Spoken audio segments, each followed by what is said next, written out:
Okay, Assalamualaikum dan juga salam sejahtera. Saya akan terangkan berkaitan dengan topik 5, function and graph. So, topik ini dia ada 5.1 function. Seterusnya kita ada 5.2 composite function, 5.3 inverse function dan 5.4 exponential and logarithmic function. Okay, saya akan cuba pergi pada satu persatu, tapi saya akan pick lah mana-mana soalan yang saya rasakan penting lah untuk kita bincangkan. Okay, so untuk question number 1, if A, so given the set of A, 1, 2, 3, 4, and B is a set of all integers, draw the arrow diagram showing the function. So the function f of x, x minus 3, which maps A onto B, where x, so the symbol is members of A. So what is the range of the function? Okay, so easily we can write for this one x, on the fx, the function x minus 3. If x equal to 1, so easily we just substitute the value of 1 to this function, and then we can write for this part is a negative 2, if 2 is a negative 1, 3 is a 0, and 4 is a 1. And then we know that also this one is to talk about the range of this function. Negative 2, negative 1, 0, and 1. Okay. And so that one for question number 1. So for question number 2, given that the fx equal to x squared minus 3x, evaluate f of 1 and f of negative 1. Okay, so easily for this part we just substitute the value of x. So f of 1, maksud dia x itu sama dengan 1 lah. So kita gantikan 1 dalam equation, kita dapatlah nilai fx dia. So fx ni juga merujuk pada nilai y ya, negatif 2. Okay, so ini pun sama lah. Kita gantikan negatif 1 dalam function ni, so kita akan dapat equal to 4. Okay, so ini basic dalam function.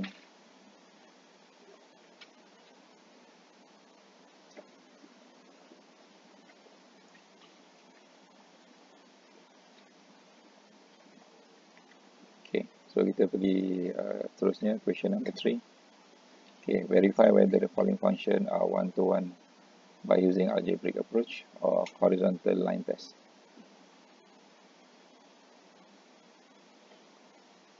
Okay, fahamkan soalan. Verify, tentukan sama dia ini adalah one-to-one, satu ke satu. So ada dua cara. Okay, satu kita guna algebraic, ataupun satu lagi kaedah kita guna horizontal line. Okay. So kita ambil contoh satu soalan, iaitu question A ni, fx dia sama dengan x cube over 2. Okay, x cube over 2. Jadi apa yang kita boleh lakukan dekat sini, fx dia adalah x cube over 2. So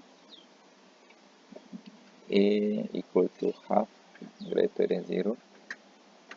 Jadi ini kalau kita lihat, dia berada pada kuadran 1 dan juga 3 kan. So when x equal to 0, f of 0 equal to 0, so intersect at 0, 0. Okay.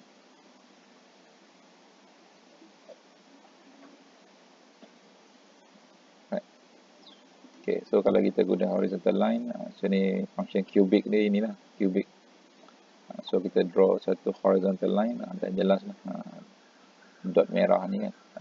Ini menunjukkan ada intersect dekat satu tempat saja. Jadi kesimpulan dia adalah one to one. Okay, dia adalah one to one. Sebab tu untuk one to one ni sangat mudah lah. Sekiranya kita menggunakan kaedah horizontal, secara visual kita nampak dengan jelas yang dia adalah one to one function. Right. Jadi apa-apa function yang ada di atas ni tadi, semua function ni anda boleh guna dua cara lah. Satu guna algebraic, satu guna horizontal. Jadi kalau guna horizontal line ni, maksud dia macam tadi cubic tadi kita dah ada graph dia. So just draw the horizontal line, tengok dia cut dekat berapa tempat. Kalau satu, maksud dia one to one. Lebih daripada satu, maksud dia bukan one to one function. Okay, kalau kita lihat yang B ni adalah persamaan kuadratik.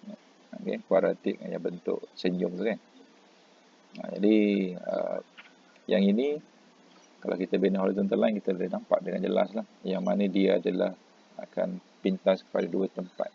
Cut at 2 point. So bila cut at 2 point, maksud dia dia bukan one to one. Okay. So saya terangkan dua ni, nanti yang dua ni anda buat lah. Okay, so itu untuk question number 3. Question number 4. Okay, yang ni. State the domain and range of the following function. Jadi soalan tentang domain dengan range ni adalah soalan yang sangat penting yang kerap ditanya dalam bahagian function sebabnya asas dalam function. Okay, hence sketch the graph. Sebelum ni pun saya dah terangkan dengan jelas berkaitan dengan bagaimanakah kita nak lakar graf-graf ni kan. Okay, yang pertama kita kena tahu domain dia. Saya dah beritahu cara tentukan domain. Tengok apa yang boleh dan tengok apa yang tak boleh. Okay, kebanyakan function kita tengok apa yang boleh. Maksud apa yang boleh? Maksud dia semua nilai X yang kita boleh gantikan dalam function tersebut, dia define, dia ada. Okay, kalau tak boleh itu maksud dia undefined. Kemudian yang kedua, tentukan dia punya shape. Okay, shape of the graph. Itu sebelum ni pun saya dah minta anda, kita dah bincang sama-sama. Ini graf kubik, bentuk dia macam mana. Ini graf set, bentuk wiper kan. Ini bentuk absolute value, bentuk V. Yang ini adalah rational function. Okay. Okay, saya akan pick lah. Yang ini yang pertama kita tengok yang kubik ni. Ini dah bincang lah, saya ulang balik.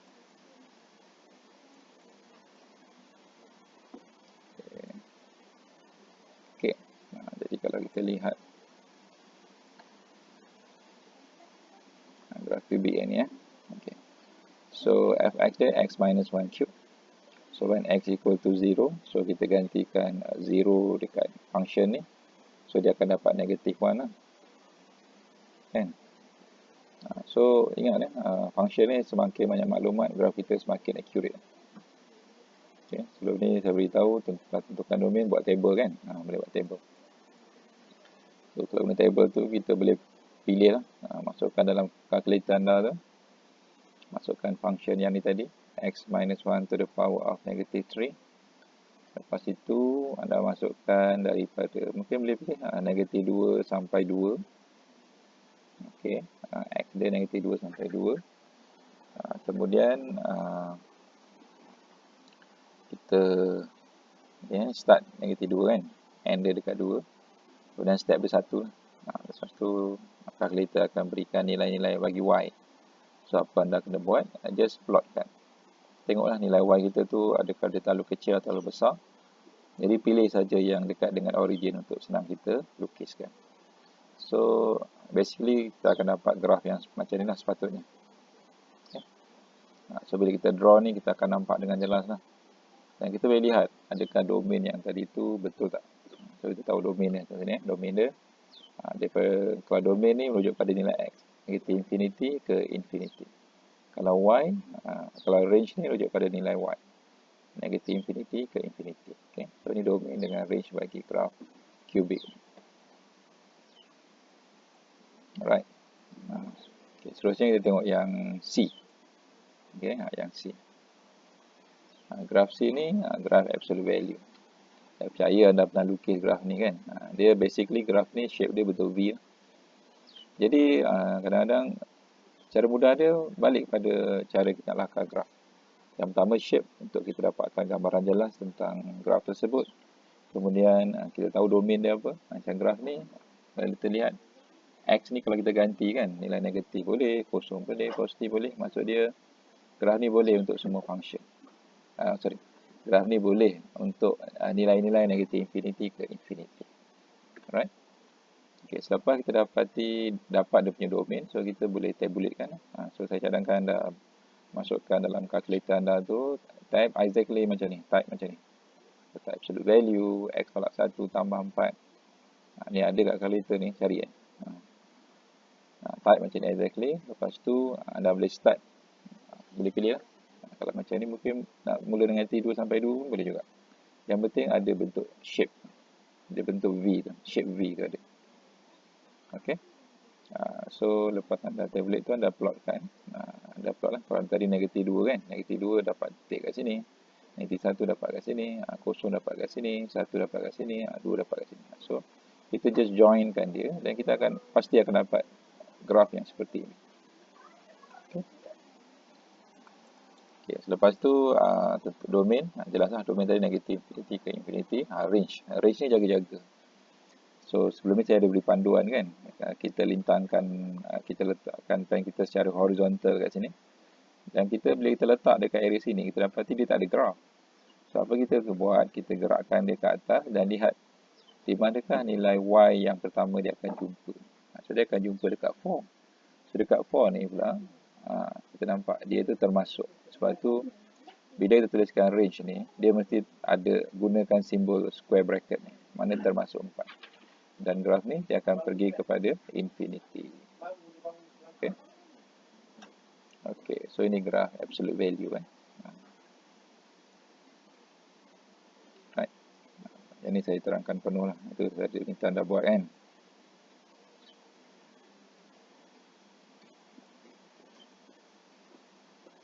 Okay, kita pergi yang ni pula. Okay, ini adalah graf gx dia sama dengan set x minus 5. Ini graf bentuk set. Jadi kita mesti tahu dah graf bentuk set ni bentuk wiper. So, bila kita tahu graf bentuk wiper, kita tahu apa yang kita nak cari. Jadi mudahkan kita.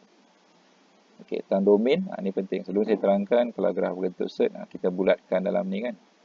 Bila kita bulatkan, nilai dia mestilah greater equal to 0. Kenapa greater equal to 0? Sebab set 0 boleh. Tapi negatif, set negatif tak boleh. Sebab tu lepas ni ingatlah, kalau bentuk set ni, dia mestilah greater equal to 0. Right? So kita dapati x dia greater equal to 5. So jelas kita tahu domain dia adalah 5 to infinity. So bila tahu saja dia punya domain adalah 5 to infinity, maka kita buat table lah nanti. So anda boleh pilih, bila masuk dalam calculator tu, kita start daripada 5, and dia mungkin boleh letak berapa? Mungkin 8. Okay, step dia 1. Sebab kita tahu graph set ni sekurang-kurangnya kita kena ada 3 titik lah. Okay, 3 titik untuk kita rakamkan. Right, so bila kita plot, pakai komputer ni, ini memang accurate lah. Tapi kalau anda plot, so dalam tablet tadi kita dapati kalau nilai x 5, y dia kosong. 6 dapat nilai dekat sini kan. 7 dapat nilai dekat sini, 8 dekat sini, 9 dekat sini. Jadi kalau kita pilih sampai 8, so itu pun dah mampu untuk kita guna sebagai lakaran graf kita. Sebab tu kaedah table ni kaedah yang sangat mudah dan sepatutnya dia tak ada masalah. Yang penting dia tahu domain. Shape tahu domain, tak ada masalah. Okay. So selepas kita plotkan tu, make sure bila kita lakar tu, jangan lakar sampai 8 saja. Kalau kita pilih 5 ke 8 kan. Sebab domain dia adalah sampai infinity. So anda mesti teruskan graf ni. Okay? Mesti teruskan graf. Mesti lebihkan dia. Okay? So graf kita pun dah siap. So kita tengok balik, betul tak domain dia tadi 5 ke infinity. Kemudian dia punya range pula, seperti biasa, so anda tengok nilai y dia. Fokus pada nilai y. Kalau guna pen tu, horizontalkan plan anda kat bawah ni. Tak ada graf kan bawah ni kan. So anda gerakkan dan tengok pada di manakah graf, nilai graf pertama yang anda jumpa tu. Kalau nilai y tu pertama itu jumpa ni dekat sini. Iaitu dy equal to 0. Right. Sebab tu range kita ni mula dengan kosong. Dan ke infinity. So ini cara kaedah nak tulis range. Mesti macam ni. Ini format dia ni format interval. Maksud dia y kosong sampai infinity. Kalau domain tadi, ini domain G, format dia tulis macam ni dalam bentuk interval. Maksud dia ini nilai y, nilai x dia 5 sampai infinity. Okay. So kita pergi graf yang satu lagi. Okay, ini adalah graf bentuk rational. Okay, function dia px equal to 1 over x plus 3. Okay, ini yang saya maksudkan tadi. Dalam kebanyakan kes, domain ni mudah kita fikirkan atau kita gunakan pendekatan apa yang boleh. Apakah nilai x yang boleh kita gantikan dalam fungsi tersebut. Tapi untuk graf rasional adalah lebih mudah kalau kita tentukan apa yang tak boleh.